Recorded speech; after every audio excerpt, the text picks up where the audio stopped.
Studio. आज का thought of the day है, जिस व्यक्ति ने उम्मीद खो दी है वो जीवन में कुछ हासिल नहीं कर सकता। इसलिए अपनी उम्मीदों को जिंदा रखो और आगे बढ़ते रहो।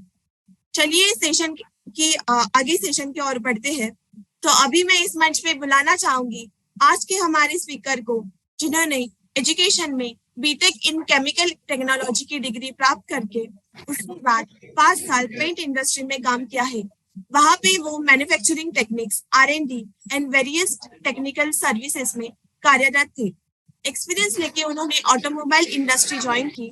उसमें उन्होंने मिडिल मैनेजमेंट से लेके हायर मैनेजमेंट तक काम किया। फिर उन्हें अपने गांव के लिए, किसानों के लिए कुछ करना था, तो उन्होंने ब्रिकेट्स मैन्युफैक्चरिंग में 1 साल काम का एक्सपीरियंस लिया। ऑर्गेनिक खेती में भी काम करके उन्होंने कॉस्ट इफेक्टिव ऑर्गेनिक इनपुट्स बनाने शुरू करके वेरियस ट्रायल्स लिए हैं। अवार्ड्स की बात की जाए तो उनको बिजनेस इंडस्ट्री में best team leader, best mentor award मिले हैं। तो जोरदार तालियों से स्वागत करते हैं महाराष्ट्र स्टेट से, वैजापुर तालुका से, mister Santaram Kher sir. Over to you sir. आज के इस फाइम सेशन 128 में आप सभी महानुभावों का मैं दिल से स्वागत करता हूं। इसके पहले भी हम मिल चुके हैं। मैंने सेशन 87 लिया था। सेशन भी हम मिल चुके हैं जब मैंने सेशन लिया था सॉइल प्रोटेक्शन और उसके रिफॉर्म्स। तो तभी 500 के ऊपर एमपी ओनर्स थे। आज वो तादाद 1000 के ऊपर गई है। तो चलो देखते हैं आज का session, quality production methods. Quality production methods ये वो सब्जेक्ट है कि तो आज की इस सेशन की जरूरत क्या है, क्योंकि आज एमसीएल के इस मुकाम पे हम पहुंचे हैं कि हमारा जो लर्निंग स्टेज है वो पूरा खत्म हुआ है और हम प्रैक्टिकल चलो देखते हैं आज की सेशन की जरूरत क्या है। उसके पहले मैं वंदन करना चाहूंगा अपने फाउंडर्स को, जिन्होंने 23 साल अविरत मेहनत करके हमें इस मुकाम पे लाया है कि फूड इंडस्ट्री, फ्यूल इंडस्ट्री और सस्टेनेबल प्रोडक्ट की इंडस्ट्री, वो इंडस्ट्री क्या है और उसके बारे में हमारा देश में मार्केट क्या है और हम क्या कर सकते हैं, इसकी पूरी लर्निंग्स और अपॉर्चुनिटी उन्होंने हमें दी है। इसके साथ मैं वंदन करना चाहूंगा फाउंडर्स के साथ उस फाउंडेशन का जो हमारे किसान है, हमारे खेडूत है, जिसके बलबूते पे ये फाउंडेशन खड़ा हो चुका है। तो आज का जो टॉपिक है उसकी नीड क्या है, उसकी जरूरत क्या है। तो उसकी जरूरत ये है कि जैसे मैंने बोला कि हम पूरा लर्निंग कर चुके हैं, लेकिन आज हम इस मोड पे है कि हमें प्रैक्टिकल काम करना है, प्रोडक्शन करना है, मैन्युफैक्चरिंग करना है। तो प्रोडक्शन करना है, मैन्युफैक्चरिंग करना है। तो इस बात को अगर समझना है तो हमारे देश में जीडीपी जो होता है, ग्रॉस डोमेस्टिक प्रोडक्ट या सेल्स, जीएसटी होता है, गुड्स एंड सर्विस टैक्स। हमारे देश में जो गुड्स और सर्विसेज प्रोड्यूस होती है उसी के ऊपर ये टैक्स जाता है। तो कोई भी गुड्स और सर्विसेज होती है उसके लिए होता है मैन्युफैक्चरिंग या प्रोडक्शन। तो मैन्युफैक्चरिंग हो, प्रोडक्शन हो या सर्विस हो, ये तीनों ही बातों को हमें यहाँ पे आज समझना है। मैं मैन्युफैक्चरिंग बोलूं या सर्विस बोलूं या प्रोडक्शन बोलूं, तो आप एक ही बात समझिए ताकि समझने में आसानी हो जाए। हमारा जो साइंटिफिक नॉलेज है और हमारा जो ह्यूमन डील्स है, हमारे देश में बहुत सारे रिसोर्सेस है, बहुत सारे टैलेंटेड लोग है, ह्यूमन रिसोर्सेस है, टैलेंट्स है, और हम जो आज काम कर रहे हैं वो बिल्कुल सही नहीं है। तो उसका बैलेंस एक होना चाहिए। तो उसका बैलेंस किसने लाया है? तो एमसीएल ने लाया है। जो 5 प्लेटफॉर्म है, एम्पावरमेंट, एम्प्लॉयमेंट और एनवायरमेंट, एनर्जी, और ये जो 5 चीजें हैं उसके माध्यम से हमें ये प्लेटफॉर्म मिला है। तो सही नॉलेज क्या है, उसका बैलेंस कैसा होना चाहिए, ये सब इस प्लेटफॉर्म के द्वारा हम सीखने वाले हैं। तो चलिए देखते हैं। हम अक्सर हमेशा सुनते हैं कि मैन्युफैक्चरिंग और प्रोडक्शन। तो ये जो भी सब्जेक्ट है उसके पहले मैं 2 डिस्क्लेमर देना चाहता हूँ। क्या है, लास्ट जो श्रद्धा मैम का सेशन हुआ था उसके जैसा टेक्निकल, उसके जैसा लुक्रेटिव या अच्छे पिक्चर देखने वाला सेशन नहीं होगा। थोड़ा टेक्निकल है, तो आपको समझना पड़ेगा, आपको सुनना पड़ेगा।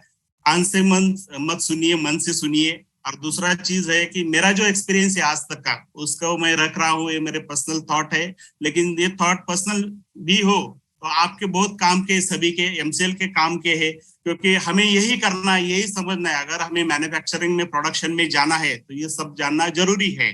और तीसरा, मैं माफी चाहता हूँ कि मेरा जो एमसीएल के जो क्या बोलते हैं, जो रूल्स रेगुलेशन है उसके हिसाब से स्क्रीन अपना प्रोफेशनल चाहिए, तो सेटिंग मेरी आज सेशन के पहले बिगड़ गई। हर रोज बहुत बराबर होती है, लेकिन मैं कर नहीं पाया जल्दी में, तो उसके लिए माफी चाहता हूँ। चलो बढ़ते हैं आज के सेशन की ओर। What is manufacturing and what is production? Manufacturing वो होता है कि जब कोई भी रॉ मटेरियल से हम फिजिकल गुड बनाते हैं, कन्वर्जन करते हैं, उसको कहते हैं मैन्युफैक्चरिंग। लेकिन उसमें जब सर्विस का पार्ट ऐड होता है उसको बोलते हैं प्रोडक्शन। यानी सर्विस अगर बोली तो वहां पे ह्यूमन का या ह्यूमन सर्विसेज का पार्ट भी ऐड होता है। तो प्रोडक्शन हो, मैन्युफैक्चरिंग गुड्स हो या मैन्युफैक्चरिंग ऑफ सर्विस हो। सर्विस अगर बोलेंगे तो डायरेक्ट ह्यूमन टेंजिबल भी होती, इसको हम फील कर सकते हैं, इंटेंजिबल, दोनों के भी पहले मैन्युफैक्चरिंग, हम सर्विस प्रोड्यूस करते हैं, गुड्स भी प्रोड्यूस करते हैं, सर्विस भी प्रोड्यूस करते हैं। और इसका एप्लीकेशन कहाँ पे होता है? होता है, ऑफिसेस में भी होता है। ऐसा नहीं कि खाली फील्ड में करना है या फील्ड के लिए, लोगों के लिए ही आज का वेबिनार है, नहीं। ऑफिस में जो भी काम करते हैं across MCL, all the stakeholders, उनके लिए, सबके लिए ये आज का सेशन है। चलो देखते हैं मैन्युफैक्चरिंग के लिए दुनिया भर में क्या ट्रेंड्स है, अक्रॉस ग्लोब्स क्या ट्रेंड्स है। जैसे हमारे अलग अलग कंटिनेंट है, यूएसए है, यूरोप है, एशिया, लैटिन अमेरिका, अफ्रीका और ओशियन एशिया या ऑस्ट्रेलिया। तो यूएस और कनाडा में अगर देखा जाए तो हाई क्वालिटी के प्रोडक्ट वो बनाते हैं, सस्टेनेबिलिटी और एनवायरनमेंट के प्रति उनके पॉलिसीज अच्छी है।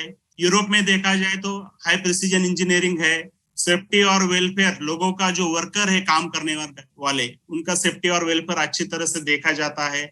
एशिया में देखा जाए तो specially east Asia, Japan, Korea, China, इन देशों में लो कॉस्ट का लेबर है, सप्लाई चेन मैनेजमेंट उनका अच्छा है और लार्ज स्केल प्रोडक्शन वो करते हैं। लैटिन अमेरिका का बात अगर की जाए तो उनके पास ऑटो इंडस्ट्री है, एरोस्पेस, इलेक्ट्रॉनिक्स है, और दूसरे देशों के साथ वो ट्रेड एग्रीमेंट्स करते हैं। अफ्रीका की बात अगर की जाए तो वो, उनका एक खासियत है हमारी एमसीएल जैसी कि वो रीजनल जो इंडस्ट्री है उसको प्रमोट करते हैं। ऑस्ट्रेलिया को देखा जाए तो वहां पे स्ट्रॉन्ग रेगुलेटरी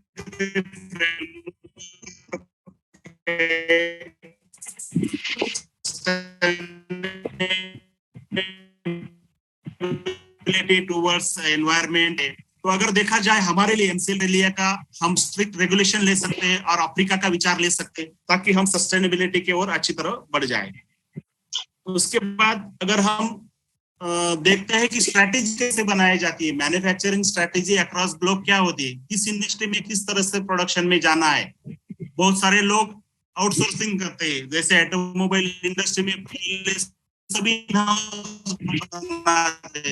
लेकिन आज की डेट में बहुत सारा आउटसोर्सिंग है। सप्लाई मैनेजमेंट कैसे होगा, लीन मैन्युफैक्चरिंग, ऑटोमेशन कितना करना है, कौन से मशीन पे कितना ऑटोमेशन करना है, एनवायरमेंट और उसका सस्टेनेबिलिटी का क्या कंसिडरेशन है उस पर्टिकुलर कंट्री में, हमारे प्रोसेसिंग सिस्टम में क्वालिटी मैनेजमेंट का क्या सिस्टम होगा, हमारे रेगुलेटरी कंप्लायंसेस क्या होंगे, और कोलैबोरेटिव पार्टनरशिप ऐसे होते हैं कि किसी के पास एक स्ट्रेंथ है, दूसरे के पास दूसरी स्ट्रेंथ है, तो कोलैबोरेशन करके एक दूसरे को फायदा पहुंचाया जा सकता है। ये जो फैक्टर है सिलेक्शंस के, वो किस पे डिपेंड करते हैं, क्या स्ट्रेटेजी अपनानी है प्रोडक्शन की, तो वो डिपेंड करता है गवर्नमेंट पॉलिसीज क्या है, इंफ्रास्ट्रक्चर अवेलेबिलिटी उस देश में क्या है, वहाँ के जो लोग हैं उनके एजुकेशन लेवल क्या है, उस देश में रिसोर्सेस अवेलेबिलिटी क्या है, मार्केट डिमांड क्या है, और कंपटीशन क्या है, और वो पर्टिकुलर प्रोडक्ट का सेगमेंट या नेचर क्या है। जैसे आज हमारा भारत देश अफ्रीका खंड में बहुत सारा इंटरेस्ट दिखा रहा है, क्यों दिखा रहा है, तो वहां पे नेचुरल रिसोर्सेज बहुत है, वहां पे मिनरल्स हो या कोई भी एग्रीकल्चर रिसोर्सेस से बहुत बहुत सारे, वो नेक्स्ट भारत हो सकता है। इसलिए गवर्नमेंट भी आज के डेट में वहां पे इंडियन इंडस्ट्री सेटअप करने का बहुत ज्यादा विचार कर रही है।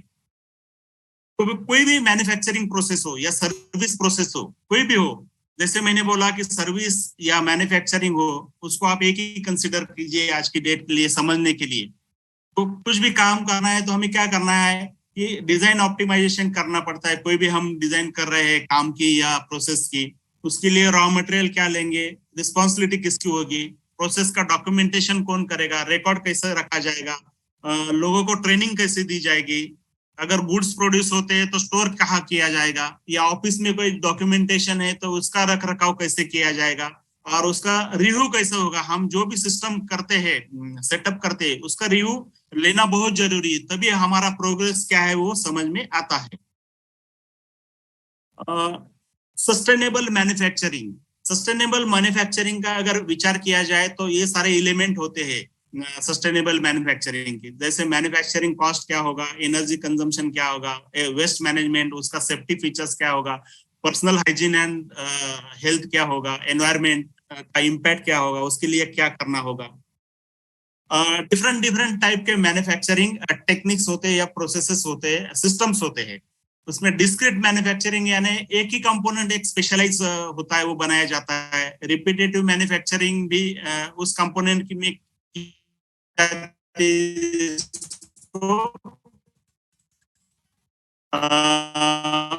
फिर से ज्यादा बनाना होता है।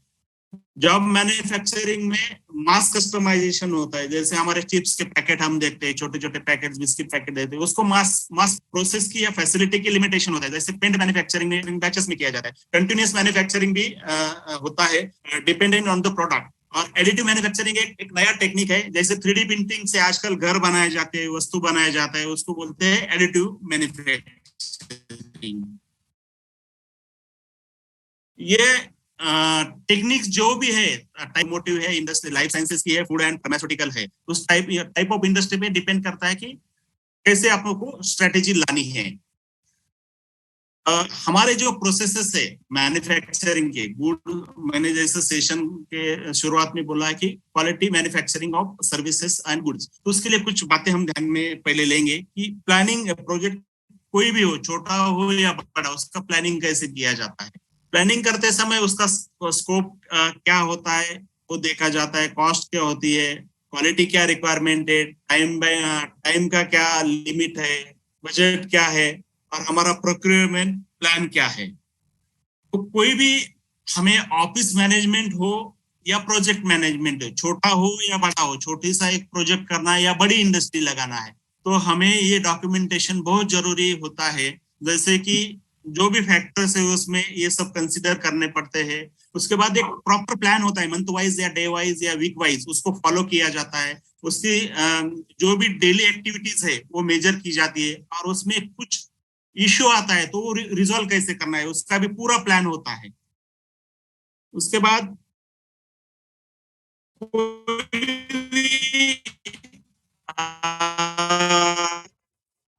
ह्यूमन का नेचर हो,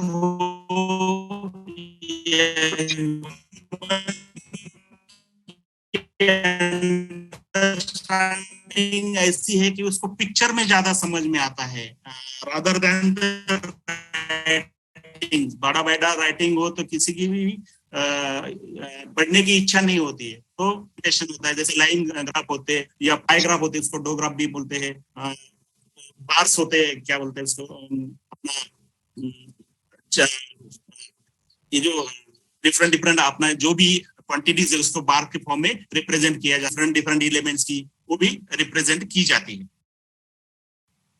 फिर जो भी डिफरेंट डिफरेंट एक्टिविटीज होती है उसमें ग्लोबली क्या होता है उसका स्टैंडर्ड्स। तो हमारे रेगुलेटरी चेन या अपना जो भी रेगुलेटरी रिजाइम्स है या ट्रेड एग्रीमेंट्स है उसका इंटीग्रेशन कैसा होगा, सप्लाई चेन्स कैसी होगी, ट्रांसपोर्टेशन के फैसिलिटीज क्या होगी, या नॉलेज का ट्रांजैक्शन कैसे होता है, उसके ऊपर डिफरेंट डिफरेंट ग्लोबली स्टैंडर्ड होते हैं।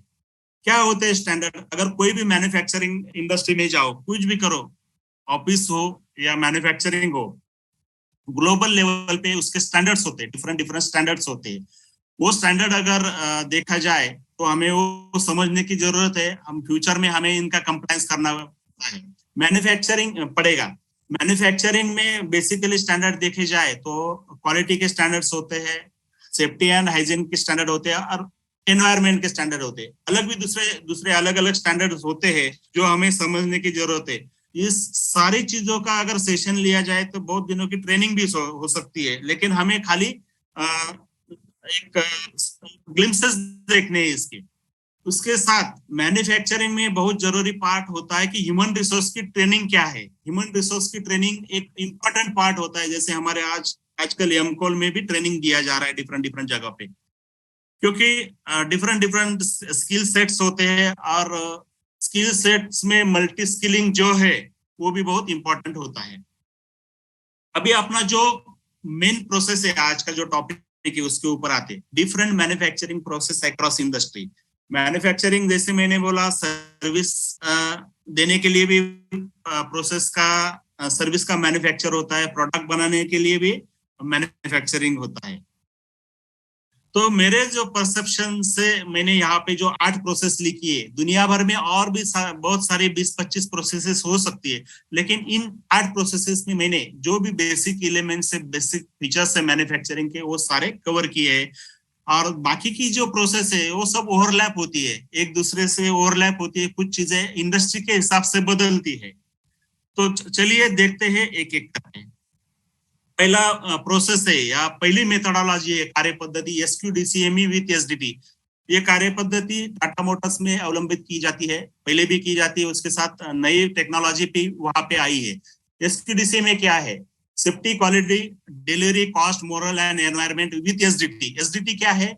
यहाँ पे एक स्ट्रॉन्ग फाउंडेशन होता है SDT का, सेल्फ डायरेक्टेड टीम्स। हर एक स्टेशन पे सेल्फ डायरेक्टेड टीम बनाई जाती है ताकि वो टीम्स कोई भी काम का डिसीजन हो वो खुद ले सके। हर टाइम ऐसा नहीं कि मैनेजमेंट के पास जाए, इसका क्या करना है, उसका क्या करना है, उसको वो टीम को पूरा नॉलेज होता है काम के बारे में, वो सब डिसाइड करती है। तो उसकी हायरार्की होती है top to bottom.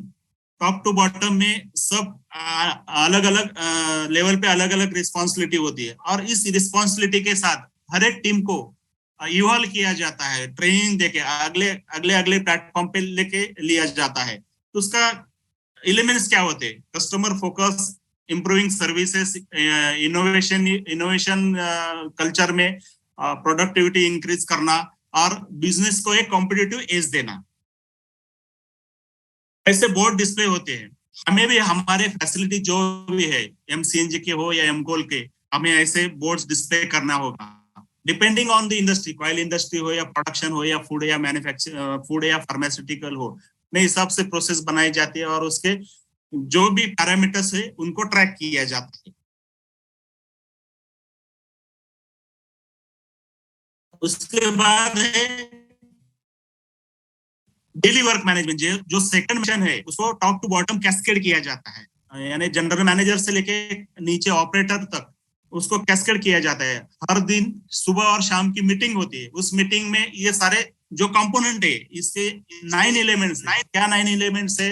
Safety, health, compliances, regulatory compliances, dispatch schedule, production क्या होगा, उसकी क्वालिटी क्या होगी, इक्विपमेंट की इफिशिएंसी क्या होगी, टारगेट क्या होगा, मटेरियल क्या होगा, मेंटेनेंस क्या होगा। तो ये सारे चीजें इसमें देखी जाती हैं। मैं जल्दी जल्दी में इसलिए बता रहा हूँ दोस्तों कि बहुत सारा है और टाइम में कवर करना है। हर एक पे एक दिन का सेशन हो सकता है, कुछ चीजें मिसिंग भी हो सकती है, लेकिन इस सेशन के माध्यम से मैं आपको खाली हाईलाइट दिखाना चाहता हूँ कि हमें किस चीज के बारे में अवेयर होना है और क्या करना है। अभी ये जो टेक्निक्स है इस डेली वर्क मैनेजमेंट में, ये है PDCA SDCA। बहुत ही सिंपल सा टेक्निक है, plan do check act. Plan do check act यानी कोई भी एक्टिविटी करनी है, हमें हमेशा याद करना पड़ेगा। प्लान करो कोई भी एक्टिविटी, डू उस एक्टिविटी को करो, उसका रिजल्ट क्या है वो चेक करो, फिर से एक्ट करो, फिर से उसमें सुधार करो। उसके बाद सुधार आया है, एक्टिविटी सही मायने में सटीक हो गई है, तो क्या है? Sustain do check act. तो ऐसे एक PDCA साइकिल है जिसे इंडस्ट्री में फॉलो किया जाता है, जिसको ऑफिस में भी फॉलो किया जा सकता है, शॉप फ्लोर, प्रोडक्शन फ्लोर पे भी फॉलो किया जाता है। अभी थर्ड टेक्निक है, थर्ड मेथोडोलॉजी है गुड मैन्युफैक्चरिंग प्रोसेसेस। ये जो मैन्युफैक्चरिंग टेक्निक है, प्रैक्टिस है, सिस्टम है, वो दुनिया भर में बहुत सारे इंडस्ट्री में आज की डेट में फॉलो किए जाते हैं। स्पेशली फार्मास्यूटिकल इंडस्ट्री और फूड इंडस्ट्री यहाँ पे फॉलो की जाती है, क्योंकि वहाँ पे हाइजीन बहुत इंपॉर्टेंट होता है और टॉप मोस्ट होता है। तो वहाँ पे ये प्रोसेस या टेक्नोलॉजी है प्रोडक्शन की, वो फॉलो की जाती है। तो इसके 10 एलिमेंट होते हैं। क्या होते?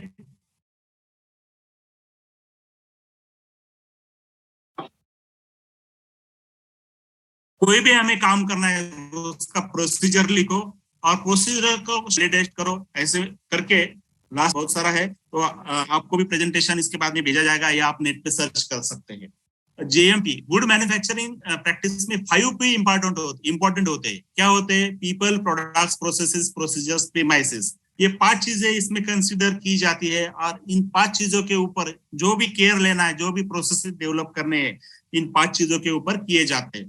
तो गुड मैन्युफैक्चरिंग प्रैक्टिसेस के बेनिफिट्स क्या है कि आप ट्रेसेबिलिटी ऑफ गुड्स या टाइम एंड मनी सेव कर सकते हो, प्रोसेसेस को ऑप्टिमाइज कर सकते हो। ऐसे बहुत सारे इसके गुड मैन्युफैक्चरिंग प्रोसेसेस के फायदे हैं। चौथा टेक्निक है world class quality. World class quality जो टेक्निक अभी टाटा मोटर्स में भी फॉलो किया जाता है या बहुत सारे ऑटोमोबाइल इंडस्ट्री में या टोयोटा में भी फॉलो किया जाता है। तो उसमें क्या है, इसके 5 एलिमेंट होते हैं। सबसे इंपॉर्टेंट एलिमेंट है built in quality, people involvement है, कंटिन्यूअस इंप्रूवमेंट है, स्टैंडर्डाइजेशन है, शॉर्ट लीड टाइमिंग। तो इसमें जो इसका फ्रेमवर्क है, इसका जो ढांचा है वो ऐसा है। गोल क्या? 5 प्रिंसिपल्स है, 33 एब्सोल्यूट्स है, 324 रिक्वायरमेंट्स है और 900 एक्शंस है। जब मैं टाटा मोटर्स में था, कोई भी अपर मैनेजमेंट हमें चलते चलते ये फिगर्स पूछ लेते थे, प्रिंसिपल कितने हैं, एब्सोल्यूट कितने हैं, रिक्वायरमेंट कितनी है, और हम भी हमारे जूनियर्स को पूछते थे। इसका पर्पस क्या था? पर्पस ये था कि कोई भी क्वालिटी हो या कोई भी काम हो, बाय हार्ट हो, बिल्ट इन हो, दिल से हो, तभी ये काम बन सकता है। अगर जबरदस्ती अगर कुछ करना है तो कुछ भी प्रोडक्ट की क्वालिटी या सर्विस की क्वालिटी बिल्कुल नहीं आ सकती है।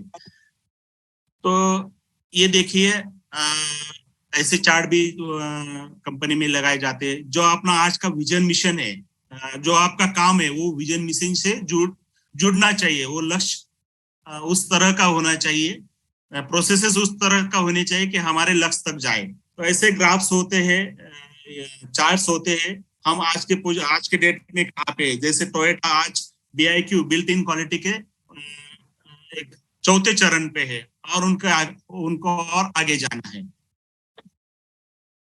BIQ के बेनिफिट्स क्या है?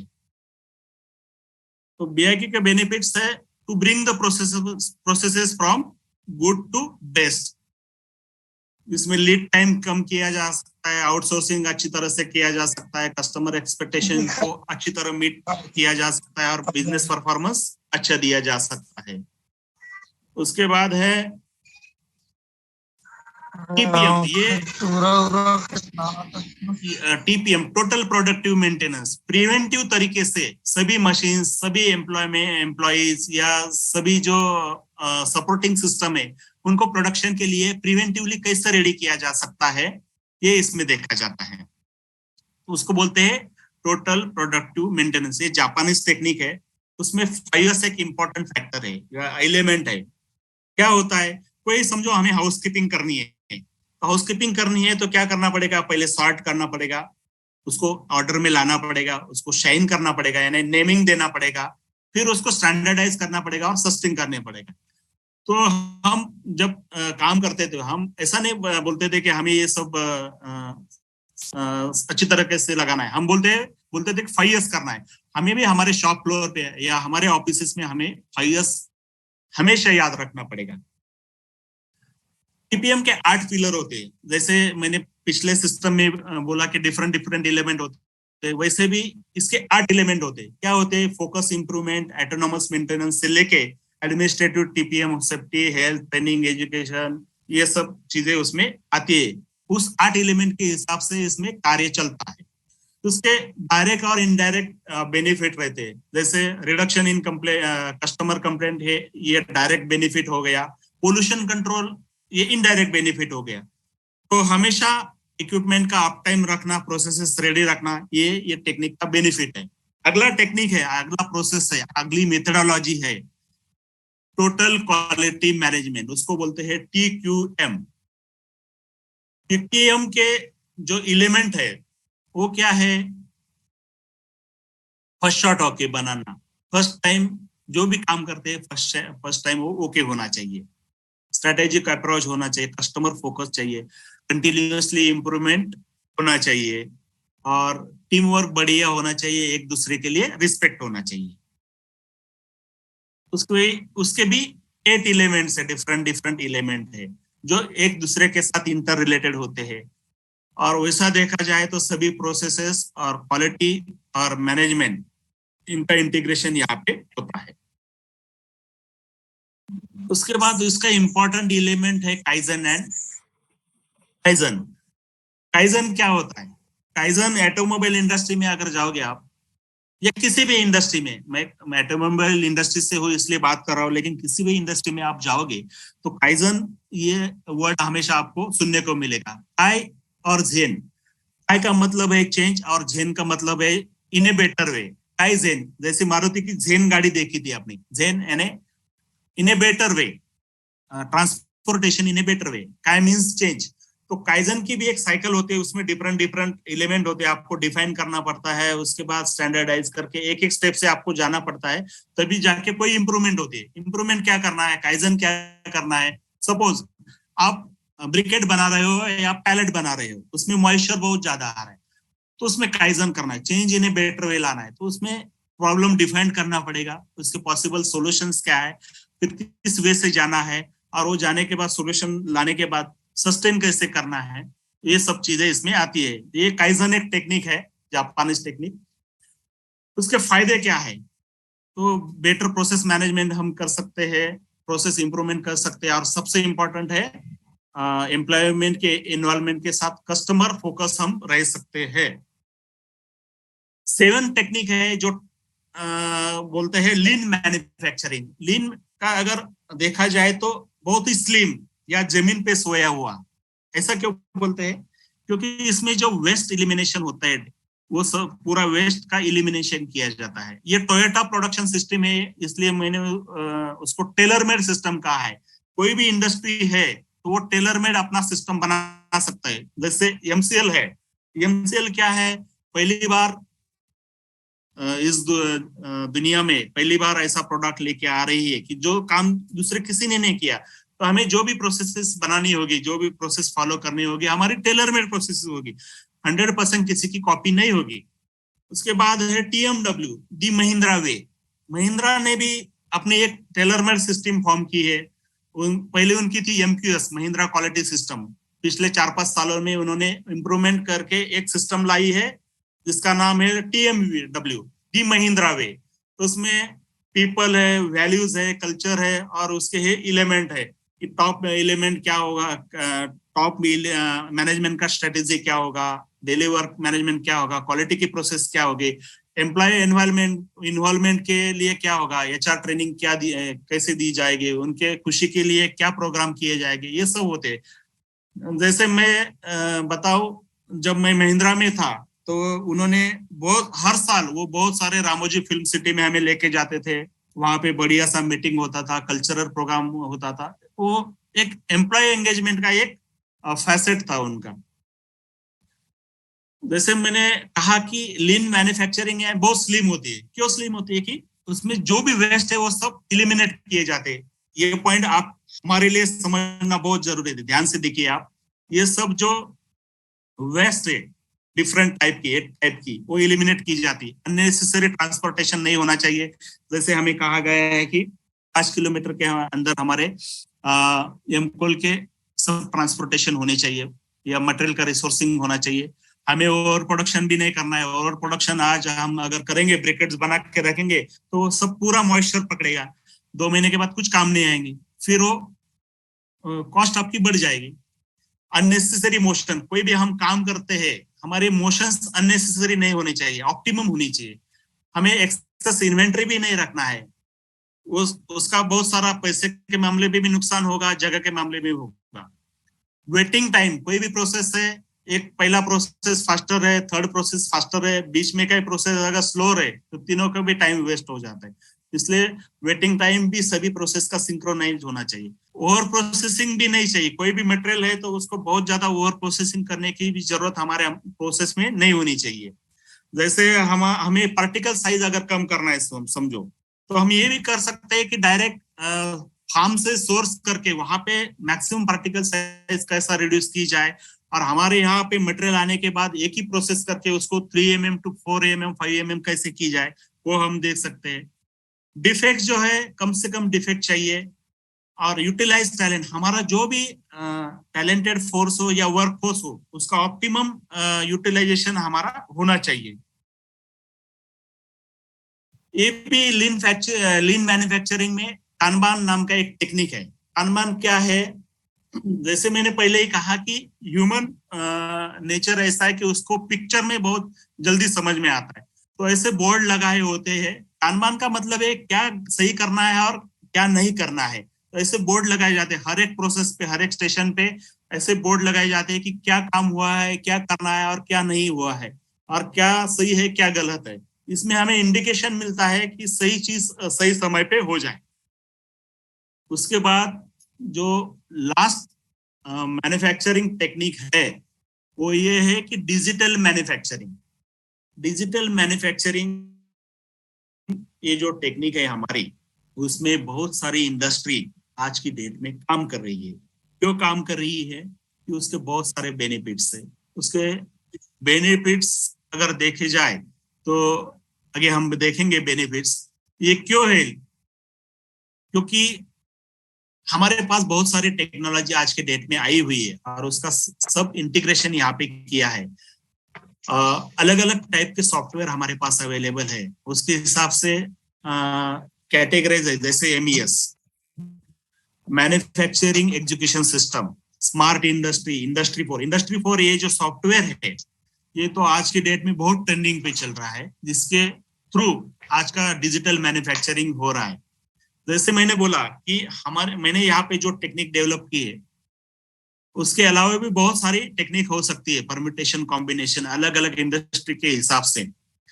लेकिन अगर कोई भी इंडस्ट्री के लेवल के हिसाब से अगर हम देखें कि स्ट्रेटेजिक लेवल पे ERP सॉफ्टवेयर का यूज करते हैं, मैनेजमेंट लेवल पे MES सॉफ्टवेयर होता है, सुपरवाइजर लेवल पे SCADA होता है, प्रोसेस कंट्रोल जो भी है प्रोसेस, उसके लिए PLC होता है, SPC होता है, स्ट्रेटेजिकल प्रोसेस कंट्रोल होता है, प्रोसेस लॉजिक कंट्रोल होता है, और शॉप फ्लोर के लिए भी अलग सॉफ्टवेयर होते हैं।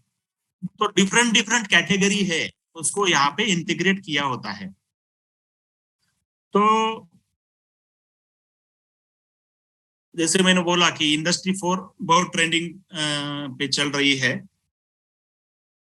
क्या है डिजिटल मैन्युफैक्चरिंग? एक तरफ मशीन है, दूसरी तरफ सॉफ्टवेयर है, और उसको सॉफ्टवेयर के मदद से उसका इंटरफेस किया जाता है, यानी ह्यूमन का नॉलेज वो सॉफ्टवेयर में कन्वर्ट होता है। उसके जो भी लॉजिक से जो भी रिक्वायरमेंट है वो सॉफ्टवेयर के माध्यम से मशीन तक पहुंचाई जाती है और मशीन अपना काम करता है।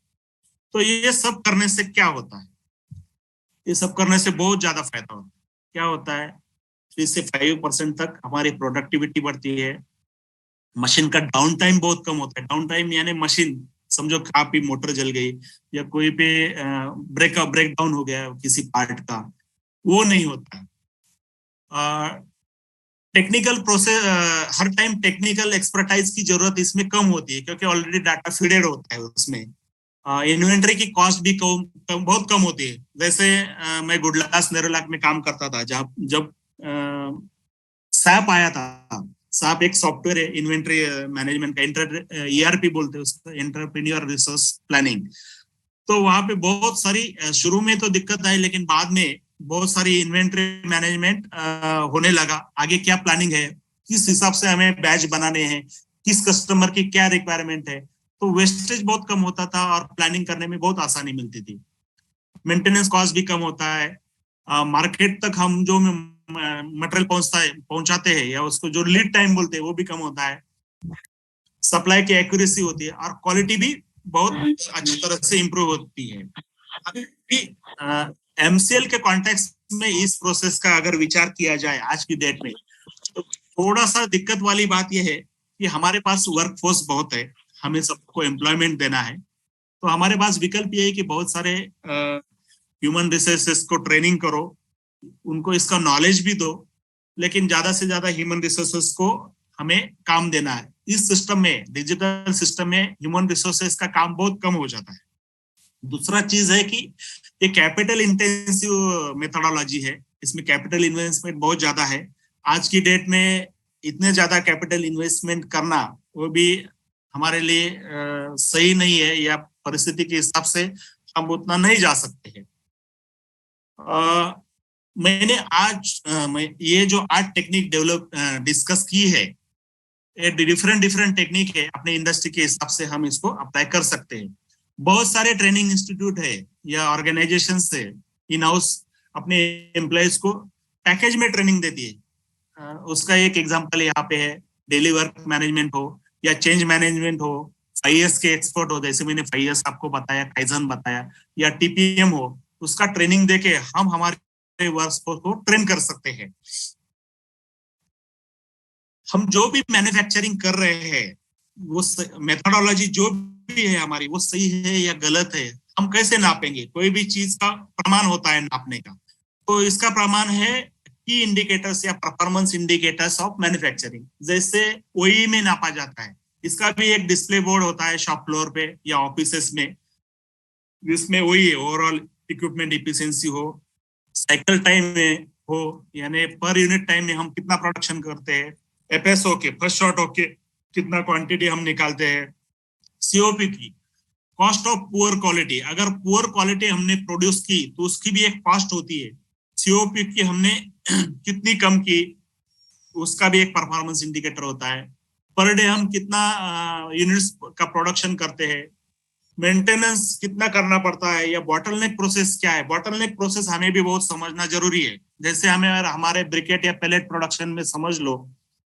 कि हमारा इनकमिंग मटेरियल भी बहुत आ रहा है, लेकिन हमारी जो मशीन है पार्टिकल साइज रिडक्शन की, वो अगर बॉटल नेक बन रही है, जैसा बॉटल का नेक होता है वो छोटा होता है, उससे मटेरियल जाने में थोड़ी दिक्कत होती है, उससे वैसा ये प्रोसेस को बॉटल नेक प्रोसेस कहते हैं।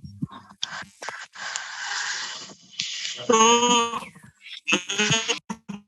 प्रोसेस बॉटल नेक आगे की प्रोसेस भी फास्ट है, पहली वाली भी फास्ट है, तो वो हमें देखना पड़ेगा कि उस जो परफॉर्मेंस इंडिकेटर है वो हमें दिखाता है कि कौन सी प्रोसेस बॉटलनेक है। हमारी जो कस्टमर की रिक्वायरमेंट है, ऑर्डर आने से लेके उसकी फुलफिलमेंट तक हम कितना टाइम लेते हैं, उसको बोलते हैं लीड टाइम। उसके बाद एम्प्लॉय की प्रोडक्टिविटी, जो भी कैपेसिटी है हर एक एम्प्लॉय की, उसका फुलेस्ट यूटिलाइजेशन क्या है, उसको ट्रेनिंग नीड क्या है, उसका मल्टीटास्किंग क्या है, क्योंकि हर टाइम ये नहीं है कि सब लोग प्रेजेंट रहेंगे, कोई एब्सेंट भी हो सकता है। हमें तो हर जगह पे अलग अलग टैलेंट की जरूरत पड़ती है, इसलिए मल्टीटास्किंग या मल्टी टास्क की ट्रेनिंग देना हमारे लिए बहुत अनिवार्य है। और सबसे इम्पोर्टेंट है जिसके लिए हम ये सब काम करते हैं, वो है कस्टमर। उसका कस्टमर सेटिस्फेक्शन का एक स्कोर होता है जो मार्केटिंग टीम से आता है, वो प्रोडक्शन शॉप फ्लोर को भी इंटीग्रेट किया जाता है, तो उसमें समझ में आता है कि हम जो भी प्रोड्यूस कर रहे हैं उसका उसमें कस्टमर का सेटिस्फेक्शन हो रहा है या नहीं हो रहा है। तो ये हो गए परफॉर्मेंस इंडिकेटर। उसके बाद हम ये जो सब सिस्टम है, इन सब सिस्टम को लेके प्रोडक्शन मेथोडोलॉजी हो, प्रोसेस हो, हम हमारे सर्विसेज में, हमारे ऑफिसेस में, हमारे R&D में, हमारे चैनल पार्टनर के साथ, यानी एमसीएल का जो भी कोई डिपार्टमेंट है, ऐसा नहीं है कि खाली फील्ड में हमें काम करना है। एमसीएल का जो भी डिपार्टमेंट है, इन सबको ये अप्लाई होती है ये सब प्रोसेसेस। तो हमें क्या करना है, हम एमसीएल में अलग अलग डिपार्टमेंट में हम या अलग अलग जगह पे हम क्या कर सकते हैं। जैसे मैंने 11 की एरियाज आइडेंटिफाई किए हैं जहां पे इसका इम्प्लीमेंटेशन हो सकता है। ये डिफरेंट एरियाज है, हम वन बाय वन उनको देखेंगे। पहला है स्ट्रेटेजी एट कोर एमसीएल। जैसे श्याम सर ने बोला है कि कोई भी प्रोसेस की एसओपी नहीं है हमारे पास, स्टैंडर्ड ऑपरेटिंग प्रोसीजर नहीं है, हम पहली बार एक काम कर रहे हैं, लेकिन बेसलाइन क्लियर होना बहुत जरूरी है। जैसे सर ने बोला है कि absolute clarity on road map, हमारा रोड मैप बहुत क्लियर होना चाहिए। जैसे फील्ड में हमें क्या करना है, हर रोज कहाँ पे सैटरडे सेशन लेना है, हमें हर रोज कहाँ पे कम्युनिकेट करना है, या कौन सा प्रोजेक्ट कब लगेगा, या उसके लिए स्ट्रेटेजी क्या होगी। ये कोर एमसीएल जो ग्रुप है, जो विजिबल है और नॉन विजिबल है, हमें जो दिखता है और नहीं दिखता है, उनको सबसे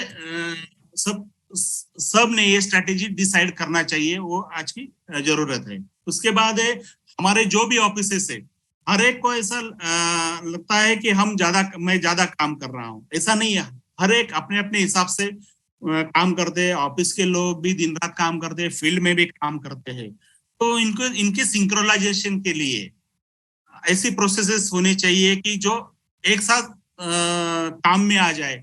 जो काम एचओ में हो रहा है वो टाइम बाउंड मैनर में ऑल ऑफिसेस तक पहुंचे, ग्राउंड लेवल तक पहुंचे, और जो भी प्रोसेसेस है, क्योंकि 8-10 बार मेल भेजो या 10 बार फॉलो अप करो, या किसी ने कुछ काम करके रखा हो, उसका अगर कोई फायदा नहीं है, उसका वो अगर पहुंचा नहीं जा रहा है कि नेक्स्ट व्यक्ति तक, क्योंकि बहुत बार कोई एब्सेंटी होती है या कोई व्यक्ति नहीं होता है, किसी ने पहले काम करके रखा है, तो उस तक वो पहुंचता नहीं है। सिस्टम ऐसा होना चाहिए, प्रोसेस ड्रिवन होना चाहिए सिस्टम, ना कि व्यक्ति ड्रिवन या पर्सन ड्रिवन। तो ऐसे सिस्टम हमें डेवलप करना पड़ेगी, ताकि प्रोजेक्ट हो या ऑफिस हो या फील्ड हो या कोई भी हो, पूरा सिंक्रोनाइजेशन हमारे पास होना चाहिए।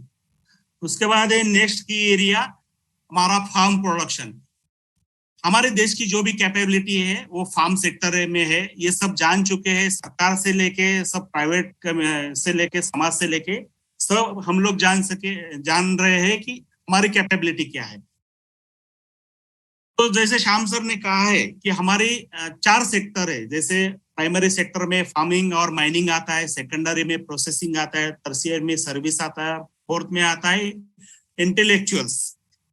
तो जब तक हम कोई भी प्रोडक्ट का प्रोसेसिंग नहीं करेंगे हमारा वैल्यू नहीं बढ़ेगा, लेकिन इसमें भी सिस्टम लाना पड़ेगा हमें। विदाउट सिस्टम हमारा कुछ भी नहीं होगा। इसमें प्रोसेस है, बेसलाइन प्रोसेस हमें सेट करने पड़ेंगे, तभी ये काम चलेगा।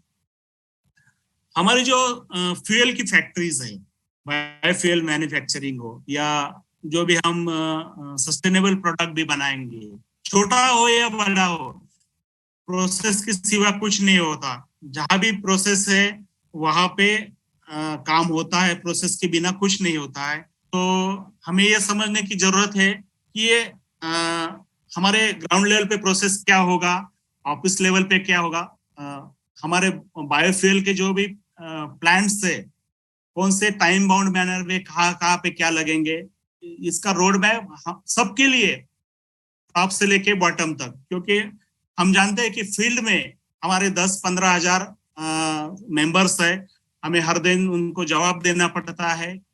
तो अगली स्टेप क्या होगी या उसका इम्प्लीमेंटेशन कब होगा, उसका प्रोसेस क्या होगा, किस प्रोसेस से हम जाएंगे, ये भी सेट होना हमारे लिए बहुत जरूरी है, हर एक की रिस्पॉन्सिबिलिटी है। उसके बाद है हमारा फार्म प्रोडक्शन। फ्रेश फूड हो या प्रोसेस फूड हो या उसको मॉल में बेचना हो, उसकी क्या प्रोसेस होगी वो भी तय करना जरूरी है। ऐसा नहीं कि प्रोसेसेस नहीं है हमारे पास, सब प्रोसेसेस है, लेकिन उसको एक फ्रेमवर्क में लाना और टाइम बाउंड मैनर में लाना वो बहुत जरूरी है। जैसे हम डिफरेंट प्रोडक्ट भी हम MCL sustainable product MSP platform पे लेके आ रहे हैं, उनके लिए भी प्रोसेस होना जरूरी है। उसके बाद है मार्केटिंग एंड सेल्स। हमारे जो भी प्रोडक्ट है, बायोफ्यूल्स हो या हमारे एमएसपी प्रोडक्ट हो, जैसे एक डिसेंट शेगड़ी है हमारी, ऑर्गेनिक प्रोड्यूस हो, उसके लिए भी हमारे जो प्रोसेस है ऑलरेडी इसके बारे में बहुत सारा डिफाइन कर चुकी है एमसीएल। तो उसमें और इम्प्रूवमेंट या जो भी है इम्प्रूवमेंट मैं नहीं बोल सकता हूँ, या कोर मैनेजमेंट में क्या डिसीजन होगा इसके लिए सजेशन देने में मैं बहुत छोटा हूँ, लेकिन जो मैंने इंडस्ट्री को देखा है, जो मैंने फील किया है, उस हिसाब से मैं बोल रहा हूँ। उसके बाद है बिजनेस एक्सपेंशन। जो भी हम नए नए एमपीओ या एमबीपी बुक कर रहे हैं या अलग अलग स्टेट में हमारा प्रेजेंस बढ़ा रहे हैं, तो उसका एक्सपेंशन कैसा होगा, ग्रोथ की स्ट्रैटेजी कैसे होगा, और वो सब होने के बाद उनका मेंटेनेंस कैसा होगा, उसके लिए भी प्रोसेस होना जरूरी है। उसके बाद सबसे और एक इम्पोर्टेंट है हमारे R&D यूनिट, मशीन सप्लायर्स, और या भी कोई भी IT डिपार्टमेंट का सप्लायर होगा, IT टेक्नोलॉजी का सप्लायर होगा, उसके लिए भी स्ट्रैटेजी होना, डिफाइन करना। स्ट्रैटेजी ऑलरेडी है, सब कुछ है, लेकिन transparent and time bound manner से डिफाइन करना जरूरी है। उसके बाद है हमारे CSR एक्टिविटीज। CSR एक्टिविटीज में हम 20% CSR करने वाले हैं, तो उसका भी जो प्रोसेस है वो डिफाइन होना या करना हमारे लिए जरूरत है। और ये ऐसा नहीं है कि एक आदमी की रिस्पॉन्सिबिलिटी है, ये सबकी रिस्पॉन्सिबिलिटी है, फ्रॉम टॉप टू बॉटम, सब स्टेक होल्डर की इस प्रोसेस डेवलपमेंट में सबका हाथभार लगे, सबका कम्युनिकेशन हो, टू वे कम्युनिकेशन है, टू वे लर्निंग है, जिसमें जो लर्निंग है उसमें हम प्रोसेस डिजाइन करें और प्रोसेसेस ऐसी हो कि सबका उसका इंटीग्रेशन हो, सभी प्रोसेस का हार्मोनियस इंटीग्रेशन हो अक्रॉस ऑल MCL, ताकि सब चीजें स्मूथली चले और हम हमारे लक्ष्य की तरफ बढ़े। जैसे मैंने कहा कि सबका रोल है, जैसे श्याम सर ने एक प्रेजेंटेशन में कहा था कि नेचर के सामने हम बहुत छोटे हैं। अगर यूनिवर्स में देखा जाए तो पृथ्वी एक बिंदु जैसी नजर आती है। पृथ्वी अगर बिंदु जैसी नजर आती है तो हमारा अस्तित्व क्या है, बहुत छोटा है। हमें हमारे सब युगों छोड़ के हमें संगठित काम करने की जरूरत है, हमें नॉलेज शेयरिंग करने की जरूरत है और ये प्रोसेस इस्टेब्लिश करने की जरूरत है। इंटीग्रेटिव रोल में संगठन में ही काम हो सकता है और हमारा जो भी विजन मिशन है उसकी तरफ हम बढ़ सकते हैं। उसके लिए जरूरी क्या है कि जो भी हमें प्रोसेसेस सेट करनी है वर्ल्ड क्लास प्रोसेसेस हो, ताकि हम ड्रीम देख रहे हैं वर्ल्ड क्लास लीडर बनने का, वो जल्दी से जल्दी हो सके।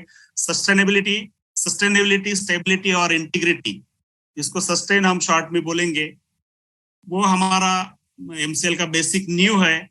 और इतिहास गवाह है या प्रेजेंट भी गवाह है कि जिसके पास वर्ल्ड क्लास प्रोसेसेस है वही वर्ल्ड लीडर की तरफ बढ़ रहा है। चीजों के साथ मुझे यही कहना है कि चलो हम सब लोग साथ आके इस सब चीज को समझ के ऐसा एक MCL का किंगडम हर तहसील में बनाते हैं कि जो हमारे विजन मिशन की तरफ हमें लेके जाए और सुजलाम तहसील हम बनाए। मैं सभी महानुभावों का पुनः एक बार हार्दिक धन्यवाद देना चाहता हूं कि आपने शांति से टेक्निकल ग्लिच होने के बाद ही ये मेरा सेशन सुन लिया और पूरा सहयोग दिया, तो इसी के लिए सब MCLites का मैं थैंक यू करना चाहता हूं। तो चलिए इसी के साथ मैं अपना सेशन खत्म करना चाहता हूं। जय MCL, जय हिंद, जय भारत। धन्यवाद। दिया था कि मेरा प्रेजेंटेशन पिक्टोरियल नहीं है या फिर ये टेक्निकल है या फिर ये सिर्फ मेरे थॉट्स है, तो लेकिन मैं ये कहना चाहूंगा कि इसी को विनम्रता कहते हैं कि इतना नॉलेज, इतना एक्सपीरियंस और इतनी इंडस्ट्री की सूझबूझ होने के बावजूद भी शुरुआत में ही इन्होंने ये चीजें कहकर अपना बड़प्पन उन्होंने दिखाया है। And I really feel happy कि ऐसे लोग MCL परिवार में है जो MCL का मिशन अपने कंधों पर लेकर आगे बढ़ रहे हैं। So Gher sir, we are really proud of you and आपका एक्सपीरियंस, आपका नॉलेज, आपका विजडम अब जो हमारी इंडस्ट्री अब लगने जा रही है तब काम में आएगा। क्योंकि यस ऑफ कोर्स आज का जो सेशन था ये बहुत ही सही समय पर आया हुआ है, क्योंकि अब इंडस्ट्रीज शुरू होने जा रही है, हमारे मैन्युफैक्चरिंग यूनिट शुरू होने जा रहे हैं। And that is the reason कि ये क्वालिटी कंट्रोल क्या होता है और ये अलग अलग क्वालिटी कंट्रोल के मेथड्स क्या होते हैं और हम क्या यूज कर सकते हैं, इस्तेमाल कर सकते हैं, जिससे कि हमारा डे टू डे ऑपरेशंस भी सही हो। और साथ ही साथ जो आखिरी था जो कस्टमर सेटिस्फैक्शन, वहां तक हम कैसे पहुंचे। So thank you very much गेर साहब। फिर से एक बार आपका दिल से शुक्रिया अदा करना चाहूंगा, पूरे एमसीएल परिवार की ओर से शुक्रिया अदा करना चाहूंगा, क्योंकि ये सब कोर्स आपने एक बहुत बड़े और जटिल, क्लिष्ट, कॉम्प्लिकेटेड, टेक्निकल विषय को आपने आज जितना हो सके उतना आसान करके हमारे तक पहुंचाया, तो इसके लिए दिल से धन्यवाद। Thank you very much. And बहुत ही शॉर्ट नोटिस के बावजूद भी इन्होंने इतना अच्छा प्रेजेंटेशन बनाकर उसके प्रैक्टिस करके आज हम तक पहुंचाया। So thank you very much sir, धन्यवाद। सो दोस्तों, आज जो कुछ भी खेर साहब ने कहा, इन सारी चीजों को मैं देख रहा था कि कई सारे लोग यहाँ पर वो सारे नोट्स कर रहे थे, नोट्स ले रहे थे, और यही चीजें हमको आगे जाकर काम में आने वाली है, क्योंकि ये हमारे डे टू डे ऑपरेशंस में इंप्लीमेंट करना है। क्योंकि हमारे स्कैटर्ड वे में हमारे प्लांट्स है, हमारे जो भी मैन्युफैक्चरिंग प्लांट्स है वो अलग अलग तालुकाओं में है, और इसीलिए हम हर एक को अपने आप में ये एंटरप्रेन्योर स्किल्स इंप्लीमेंट करने हैं। हमें इन स्किल्स का इस्तेमाल करके हमारी ये ऑपरेशंस जो है इनको और ज्यादा स्मूथ करना है। हमें लोगों तक पहुंचकर लोगों के लिए इस प्रकार से ये सारी चीजें करवा कर लेनी है, ताकि हम सही मायने में, जो आखिरी स्लाइड थी, कि हमारा जो सपना है एमसीएल का किंगडम, वो हम तैयार कर सके। शुक्रिया, थैंक यू वेरी मच।